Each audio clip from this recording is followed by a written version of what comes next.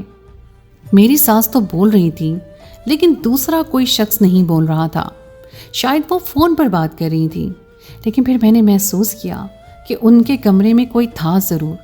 کھڑکی سے مجھے 2 سائے نظر آئے، اور یہ کون ہو سکتا تھا؟ میرا جیٹھ ہی ہو سکتا تھا۔ میری ساس کی طبیعت بولتے بولتے ہی خراب ہونے لگی، ایسا مجھے محسوس ہو رہا تھا کیونکہ وہ بہت بری طرح رو رہی تھی، شاید ان کا بلڈ پریشر ہائی ہو چکا تھا۔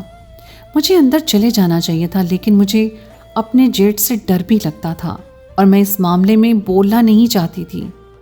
ان کے خیال میں تو ایسا ہی تھا کہ میں گھر پر موجود ہی نہیں ہوں، تبھی تو وہ اتنی اونچی آواز میں ایک دوسرے کے ساتھ لڑائی کر رہے تھے۔ میرے جیٹھ نے کہا کہ تمہارا قصور نہیں ہے تو پھر میرا بھی تو قصور نہیں ہے، میں کیا کروں؟ میں نے کہا تھا کہ چھوٹے کی شادی نہ کرو، وہ عورت اس گھر میں آ گئی ہے، عجیب نظروں سے مجھے دیکھتی ہے، ہر بات پر سوال کرتی ہے، ادھر ادھر اس کی نظر ہوتی ہے، ہمارے پاس بہت پیسے ہیں، تم ان دونوں کو یہاں سے نکال دو۔ تو میری ساس نے کہا کہ وہ پیسے میرا چھوٹا بیٹا ہی کماتا ہے، تم نہیں کماتے ہو، کیوں نکال دوں میں ان کو اس گھر سے؟ اور اس کی بیوی بھی تو ہمارے ساتھ بہت اچھی ہے، کبھی کوئی بدتمیزی نہیں کی اس نے، سارے گھر کے کام کرتی ہے، وہ پیسے کماتا ہے، تم نہیں۔ میں حیران رہ گئی کہ میرا جیٹھ مجھے اور میرے شوہر کو اس گھر سے نکالنا کیوں چاہتا ہے، جبکہ ہم لوگ تو پھر بھی اتنا کچھ کرتے ہیں ان لوگوں کے لیے۔ میری طرف سے کوئی غفلت نہیں تھی کیونکہ میرے پاس پورا گھر تھا، مجھے کسی جگہ کی کوئی تنگی نہیں تھی، گھر میں ساری سہولتیں بھی ملتی تھیں، میری ساس بھی میرے ساتھ اچھی تھی، لیکن یہ کیوں میرے پیچھے پڑا ہوا تھا؟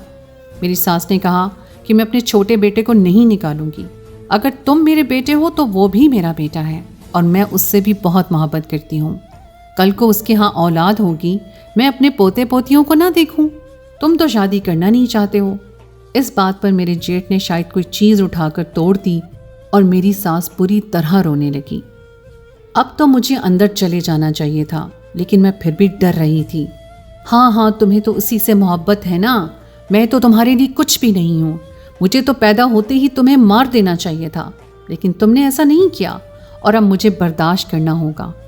میرا جیٹھ کمرے سے نکلا تو میرا اس کے ساتھ سامنا ہو گیا، لیکن اس نے کوئی بات نہیں کی، پھر مجھے ایسی نظروں سے دیکھا کہ جیسے مجھے کھا جائے گا۔ میں فوراً کمرے میں گئی تو میری ساس مجھے دیکھ کر حیران رہ گئی کہ تم یہاں کیا کر رہی ہو؟ میں نے کہا کہ میرے گھر والے تو گھر نہیں تھے، میں واپس آ گئی، آپ ٹھیک تو ہیں نا؟ اور کس بات پر لڑائی ہو رہی تھی؟ میری ساس عجیب سی گھبرا گئی اور کہنے لگی، نہیں وہ کھانے میں نمک تیز ہو گیا تھا تو اس بات پر ناراض ہو گیا۔ تم کب سے آئی ہوئی ہو؟ میں ابھی داخل ہوئی تھی۔ میں نے بھی جھوٹ بول دیا، یا یہ کہہ لیں کہ میں نے اپنی ساس کا بھرم رکھ لیا، شاید وہ بھی بھرم رکھ رہی تھی، لیکن یہ دیکھ کر میں بہت حیران ہو گئی کہ وہ اپنی ماں کے ساتھ کس طرح بدتمیزی کر کے گیا تھا۔ میری ساس کی طبیعت خراب ہو گئی تھی، ان کا بلڈ پریشر ہائی ہو گیا، ڈاکٹر کے پاس میرا شوہر ہی لے کر گیا۔ میرے شوہر نے مجھ سے پوچھا کہ کیا ہوا تھا گھر میں، تمہارے ساتھ کوئی لڑائی ہوئی؟ پھر میں نے اپنے شوہر کو سب کچھ بتا دیا تو اس نے اپنا سر پکڑ لیا۔ میں نے کہا کہ یہ کیا بات ہے، وہ ہمیں کیوں گھر سے نکالنا چاہتا ہے، ہمارا کیا قصور ہے، جبکہ میں نے تو اس کے ساتھ کوئی بدتمیزی بھی نہیں کی۔ تو میرے شوہر نے کہا کہ تم فکر نہیں کرو، اس گھر میں ہمیں کوئی نہیں نکالے گا اور تم ان سارے معاملات میں نہ بولو، میں سب کچھ سنبھال لوں گا۔ مجھے اس بات سے چڑ ہونے لگی تھی کہ کوئی یہاں پر سیدھی بات بتاتا ہی نہیں تھا، سب کے سب اپنے اپنے راز میں تھے، میرا شوہر بھی کوئی سیدھی بات نہیں بتاتا تھا۔ میری ساس بھی گھبرائی ہوئی سی رہتی تھی، روز بروز ان کی طبیعت خراب ہو جاتی تھی، اور میرے جیٹھ نے تو میری ساس کو اپنی ماں سے ہٹا کر جیسے اپنی نوکرانی ہی بنا لیا تھا، سارے کام ان سے نوکر والے ہی کرواتا تھا۔ میری ساس کی طبیعت خراب تھی اور شام کو میں ان کو پوچھنے کے لیے ان کے کمرے میں گئی تو میرے جیٹھ نے مجھے کہا کہ آپ کی ضرورت نہیں ہے، میں خود ان کا خیال رکھ لوں گا، آپ یہاں سے چلی جائیں۔ میں اپنی ساس کے لیے سوپ بنا کر لے گئی تھی اور میری ساس بھی کہہ رہی تھی کہ میں نے سوپ پینا ہے، لیکن میرے جیٹھ نے مجھے کہا کہ اس کی ضرورت نہیں ہے، آپ یہاں سے چلی جائیں، میری ماں کو ضرورت ہوگی میں خود ان کے لیے کچھ بنا لوں گا۔ مجھے تھوڑا غصہ آ گیا، میں نے کہا کہ تمہاری وجہ سے تمہاری ماں کی طبیعت خراب ہو گئی ہے اور اب تم یہ کہہ رہے ہو کہ میں خود ہی ٹھیک کر لوں گا۔ مجھے اس سے ڈر لگتا تھا، لیکن آج مجھے غصہ آ گیا تھا کیونکہ میرا شوہر گھر پہ ہی تھا اور مجھے پتا تھا کہ اگر کچھ ہوتا ہے تو میرا شوہر مجھے بچا لے گا۔ میرے جیٹھ نے ایسے دیکھا جیسے مجھے کھا جائے گا۔ ساس نے کہا کہ چلی جاؤ یہاں سے، کوئی بات نہیں، میں نے سوپ نہیں پینا ہے، تم نے بنایا ہے، تمہارا بہت شکریہ۔ میری ساس کی آنکھوں میں بہت زیادہ خوف تھا۔ میں نے سوپ کچن میں رکھ دیا، یہ بات اپنے شوہر کو بتائی تو اس نے کہا کہ تم کیوں ان کے ساتھ پنگے لیتی ہو؟ میں نے کہا کہ خود ہی اپنی ماں کی طبیعت خراب کی ہے اور اب بڑا اچھا بن رہا ہے۔ اتنی بری طرح چلا رہا تھا ان کے ساتھ، کوئی بھی بیٹا اپنی ماں کے ساتھ کبھی نہیں چلاتا ایسے۔ میرے شوہر کی زبان سے ایک جملہ نکل گیا اور انہوں نے کہا کہ بیٹا تو وہ ہے نہیں۔ میں نے کہا کیا مطلب ہے کہ بیٹا نہیں ہے؟ تو کہنے لگا کہ میں یہ کہہ رہا ہوں اس طرح کے بیٹے تھوڑی ہوتے ہیں جس کو ان کا کوئی خیال ہی نہ ہو۔ دن اسی طرح گزرنے لگے اور میں اپنی جیٹھ کی حرکتوں کے بارے میں مزید مشکوک ہونے لگی۔ ایک دن میرے شوہر نے کہا کہ مجھے شہر سے باہر جانا ہے۔ میں نے کہا کہ نہیں، مجھے بہت ڈر لگتا ہے۔ اس نے کہا کہ کوئی بات نہیں، تم کمرے میں جا کر اندر سے کنڈی لگا لینا، سارا دن تو امی ساتھ ہی ہوں گی، رات کو تم کنڈی لگا کر سو جانا اور میں صبح جلدی واپس آ جاؤں گا۔ میں نے کہا ٹھیک ہے۔ میرا شوہر رات بھر نہیں آ رہا تھا، میں نے کھانا اکیلے ہی کھا لیا اور جب میں برتن رکھنے گئی تو یہ سن کر حیران رہ گئی کہ میری ساس کے کمرے سے عجیب و غریب قسم کی آوازیں آ رہی تھیں۔ میں نے جا کر دیکھا تو میرا جیٹھ کمرے میں نہیں تھا، اس کے کمرے کا دروازہ کھلا ہوا تھا۔ اس کا مطلب کہ وہ بھی ان کے کمرے میں ہی تھا، لیکن وہاں پر کیا کر رہا تھا؟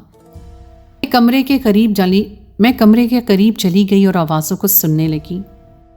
وہ پھر سے میری ساس سے لڑائی کر رہا تھا، لیکن اس دفعہ کسی لڑکی کی آواز آ رہی تھی۔ لیکن یہ لڑکی کون تھی؟ ہمارے گھر میں تو ایسی کوئی بھی لڑکی نہیں تھی۔ اور اس وقت کون مہمان ہمارے گھر میں آیا تھا؟ اور اگر مہمان تھا تو پھر وہ جھگڑا کیوں کر رہا تھا؟ میں نے دیکھا کہ کھڑکی کھلی ہوئی ہے تو کھڑکی سے میں نے اندر جھانکنے کی غلطی کر بیٹھی۔ جب کھڑکی سے اندر جھانکا تو حیران رہ گئی یہ دیکھ کر میرا جیٹھ تو میری ساس کے ساتھ پوری طرح لڑ رہا تھا، لیکن وہ لڑکیوں کے کپڑے پہنے کھڑا تھا اور اس نے میک اپ بھی کر رکھا تھا۔ میں ڈر گئی کہ میرا ہاتھ لگنے سے کوئی چیز گر گئی اور وہ دونوں میری طرف متوجہ ہو گئے۔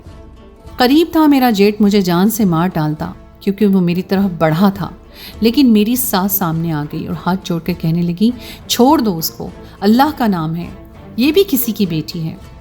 میری ساس نے اس کو واسطے دیے، وہ ایک سانس میں بار بار بول رہی تھی اور میرا جیٹھ وہاں سے چلا گیا۔ میں حیران تھی اور رونے لگی۔ میری ساس نے مجھے تسلی دی اور پھر ساری بات بتائی۔ انہوں نے کہا کہ دراصل جب یہ پیدا ہوا تھا ہمیں تبھی پتہ چل گیا تھا کہ یہ لڑکا نہیں ہے اور یہ لڑکی بھی نہیں ہے۔ سب نے کہا کہ اس بچے کو جان سے مار دو، نہیں تو تمہاری زندگی برباد ہو جائے گی، لیکن میں ایسا نہیں کر سکتی تھی، اس لیے اس کو پالا۔ لیکن اس کی ایک روٹین تھی کہ رات ہوتے ہی یہ لڑکیوں کے کپڑے پہن لیتا ہے اور اسی طرح سے پھرتا ہے، پر جب سے تم اس گھر میں آئی ہو وہ ایسا نہیں کر پا رہا ہے، اس لیے آج کل بہت غصہ کرتا ہے اور بار بار میرے ساتھ جھگڑا کرتا ہے۔ اپنی اس محرومی کی وجہ سے یہ بہت زیادہ ضدی ہو چکا ہے۔ سب نے کہا اس کی شادی کروا دو، یہ ٹھیک ہو جائے گا۔ ہم نے بہت دفعہ کوشش کی شادی کروانے کی اس کی، لیکن اس نے شادی سے انکار کر دیا۔ یہی اس کی حقیقت ہے، میں کیا کروں؟ میں تو ایک ماں ہوں، میں کچھ نہیں کر سکتی۔ یہ بہت زیادہ ضدی بھی ہے، اس کو لڑکیوں والے کپڑے اور لڑکیوں والی چیزیں بہت پسند ہیں، لیکن یہ اپنے نام سے نہیں لے سکتا، اس لیے میرے نام سے لیتا ہے، جبکہ میں ایک بیوہ ہوں۔ اگر کسی نے میرے ساتھ یہ ساری چیزیں دیکھ لیں تو وہ کیا سوچے گا کہ میں اس عمر میں اس طرح کے کپڑے پہنتی ہوں؟ اسی بات پر میری لڑائی ہو رہی تھی جب تم نے ہماری باتیں سن لی تھی۔ ماں ہونا بہت مشکل ہوتا ہے اور ایسے بچے کی ماں ہونا تو اور بھی مشکل، جس میں اتنی بڑی کمی ہو اور اس نے اس کمی کو اپنے سر پر سوار کر رکھا ہو۔ سب نے کہا اس کی جان لے لو، نہیں تو تمہاری زندگی برباد ہو جائے گی۔